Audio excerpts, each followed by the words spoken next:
Let's see how much Jack Nicholson really earned throughout his entire career.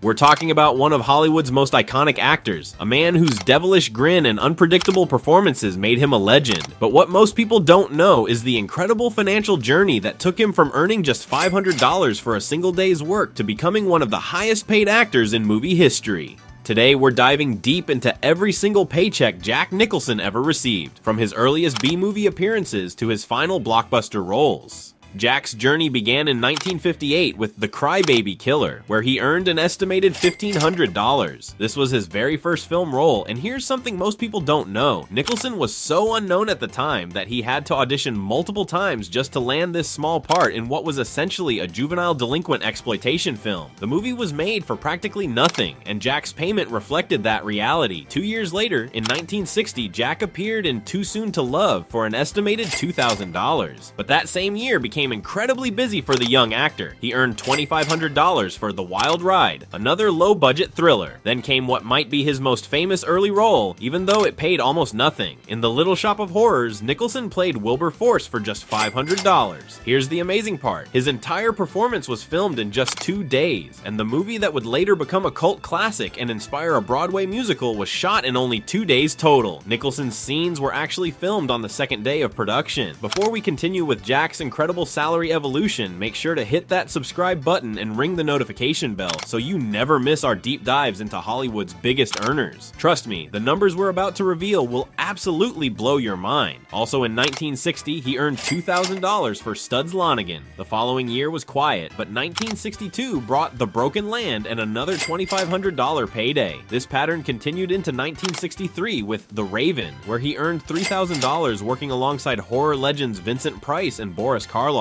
What's fascinating is that Nicholson was originally supposed to have a much smaller role, but director Roger Corman was so impressed with his improvisational skills that he expanded the part during filming. 1963 was also the year of The Terror, which paid him $3,500. This film has one of the strangest production stories in Hollywood history. Parts of it were filmed on leftover sets from The Raven, and the movie was shot over the course of 3 years with different directors, including a very young Francis Ford Coppola. But perhaps more importantly for Jack's career, 1963 marked his first foray into writing when he co-wrote Thunder Island and earned $1,250 for the screenplay. This would establish a pattern of Nicholson earning money both in front of and behind the camera. In 1964, Jack wrote and starred in Flight to Fury, earning an estimated $4,000 total. He also appeared in Back Door to Hell for $3,000 and Ensign Pulver for $3,500. The following year brought Ride in the Whirlwind, another writing and acting project that earned him $4,500. 1966's The Shooting paid $3,500. And here's something incredible. This film and Ride in the Whirlwind were both shot back to back in the Utah desert with essentially the same crew and cast to save money.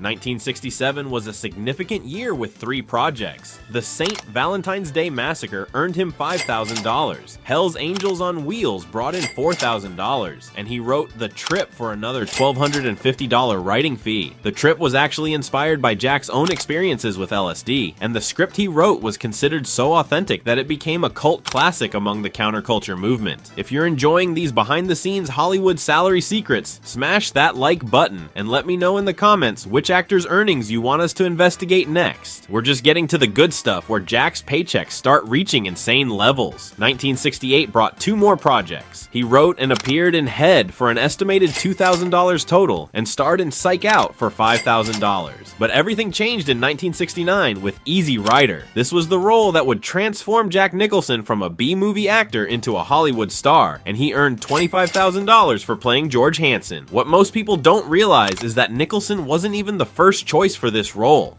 The part was originally written for Rip Torn, but when Torn and Dennis Hopper got into a physical altercation during pre-production, Hopper fired him and cast his friend Jack instead. That lucky break changed everything. The momentum continued in 1970 with On a Clear Day You Can See Forever, where he earned $50,000, and The Rebel Rousers for $10,000. But the real breakthrough came with 5 Easy Pieces, which paid him $75,000. This film earned Nicholson his first Oscar nomination and established him as one of the most promising actors of of his generation. The famous scene where he orders toast became an instant classic and demonstrated Jack's ability to make mundane moments absolutely electric. 1971 brought 3 films: Carnal Knowledge for $100,000, A Safe Place for $50,000, and his directorial debut, Drive, He Said, where he earned $30,000 for writing, directing, and acting. His salary had now reached 6 figures, reflecting his growing status in Hollywood. The King of Marvin Gardens in 1972 paid him $150,000, followed by The Last Detail in 1973 for $200,000. This film earned him another Oscar nomination and proved he could carry a film as the lead actor. But 1974 was the year everything exploded with Chinatown. For this role, Nicholson earned $500,000, his first confirmed $500,000 payday. The film became a classic, and Jack's portrayal of private detective J.J. Gittes showed his range as a dramatic actor. Hold on to your seats because we're about to reveal the deal that made Jack Nicholson ridiculously wealthy. But first, if you're not already subscribed, what are you waiting for? Hit that subscribe button because we're covering the most shocking celebrity salaries in Hollywood history every single week. 1975 was perhaps the most important year of Jack's career financially. He appeared in 3 films: The Passenger for $250,000, Tommy for $100,000, and the movie that would change his life forever, One Flew Over the Cuckoo's Nest. For this film, Nicholson negotiated a deal that included a base salary of $1 million plus 15% of the gross receipts. By 1978, this deal had earned him $15 million total. What makes this even more remarkable is that Jack initially turned down the role twice before finally accepting it. The film swept the major Oscar categories, with Nicholson winning Best Actor, and his back-end deal became legendary in Hollywood. The late 1970s saw his fees continue to climb. The Missouri Breaks in 1976 paid him an estimated $1,250,000 to star opposite Marlon Brando. The Last Tycoon, also in 1976, earned him $200,000 for a supporting role. In 1978, Jack both directed and starred in Goin' South, earning an estimated $1,500,000 for both roles combined. The 1980s began with The Shining in 1980, where Stanley Kubrick paid him $1,250,000. Here's something most people don't know. Kubrick was so demanding during the filming that he made Nicholson do over 100 takes of the "Here's Johnny" scene. Jack actually ad-libbed that famous line, referencing The Tonight Show with Johnny Carson.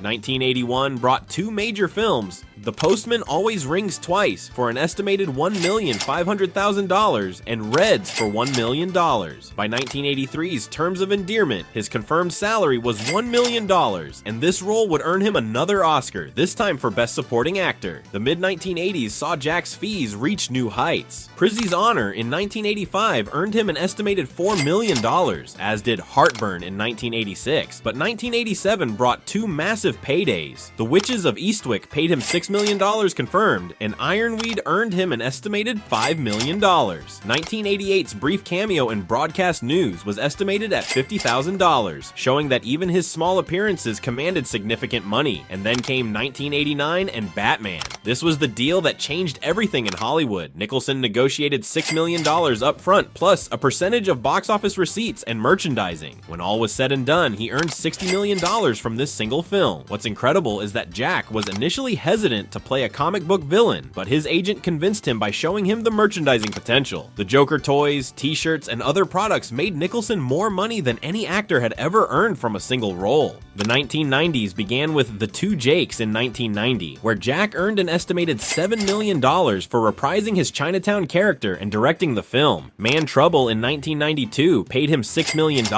while his iconic role in A Few Good Men earned him $5 million. That same year, Hoffa brought in $10 million confirmed. The famous courtroom scene in A Few Good Men, where he declares, "You can't handle the truth," was actually improvised by Nicholson during filming. 1994's Wolf earned him $13 million, while 1995's The Crossing Guard paid $6 million. 1996 was huge with 2 films, Mars Attacks for $15 million and The Evening Star for $5 million. His Oscar-winning performance in 1997's As Good as It Gets earned him $15 million and proved he could still deliver award-worthy performances while commanding top dollar. The 2000s saw Jack's fees remain consistently high. The Pledge in 2001 paid $10 million. About Schmidt in 2002 earned him $10 million and another Oscar nomination. 2003 brought his highest single film payday outside of Batman, $20 million for Anger Management alongside Adam Sandler. That same year, Something's Gotta Give paid him $15 million. His final major roles included The Departed in 2006 for $10 million confirmed, The Bucket List in 2007 for $10 million confirmed, and his last film appearance in How Do You Know in 2010 for an estimated $5 million.